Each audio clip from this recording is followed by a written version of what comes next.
ஜீவவசனம் கூறுவோம், சகோதரரே சேர்ந்தே எக்காலம் ஊதுவோம்.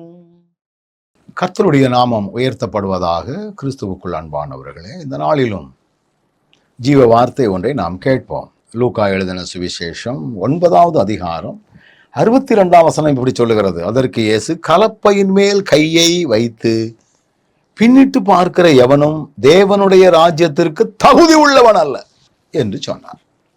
தகுதி உள்ளவன் அப்படின்னா குவாலிஃபிகேஷன், அது குவாலிஃபைடு.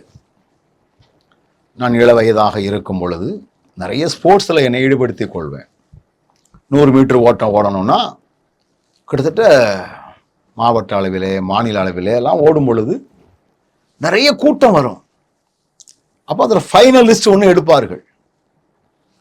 8 ட்ராக் இருக்கும், 8 பேரில் 2 பேர், 8 பேரில் 2 பேர், அப்படி 10 ஹீல்ஸ் நடத்தி அப்புறம் அதிலிருந்து ஒரு 10 பேரை எடுத்து திருப்பி அவங்களையும் செலக்ட், பிறகு அது யார் தகுதி, ஃபைனலுக்கு வரக்கூடிய தகுதி, பிறகு அந்த ஃபைனல்லையும் ஃபர்ஸ்ட் செகண்ட் தேர்டு.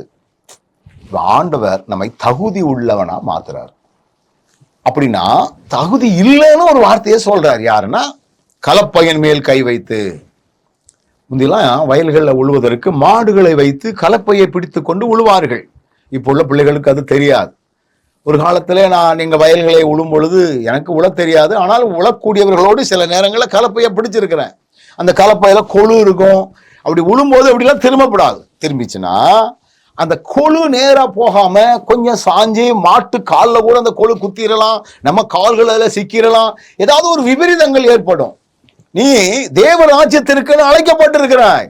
அதுதான் உன்னுடைய மைண்ட் செட்டப்ல இருக்கும். அதை பார்த்தே ஓடணும். பின்னிட்டு பார்க்காத, பின்னிட்டு பார்க்காத.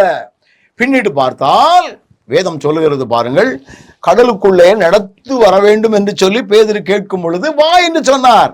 ஆண்டவரை மட்டுமே பார்த்துட்டு போயிருக்கணும். கொஞ்சம் பார்வை விலகுது. எனக்கு அன்பானவர்களே, கிறிஸ்துவின் மேல் உள்ள பார்வையை வைத்துக்கொண்டு தொடர்ந்து முன்னேறுவதற்கு தேவையான பலனை நாம் பெற்றுக்கொள்வோம். நம்முடைய சிந்தனைகளை டிஸ்டர்ப் பண்ணுவதற்காக, இடர பண்ணுவதற்காக நிறைய காரியங்கள் நடக்கும். அதனால கவனத்தோடு ஓடுவோம், பின்னிட்டு பார்க்காம ஓடுவோம்.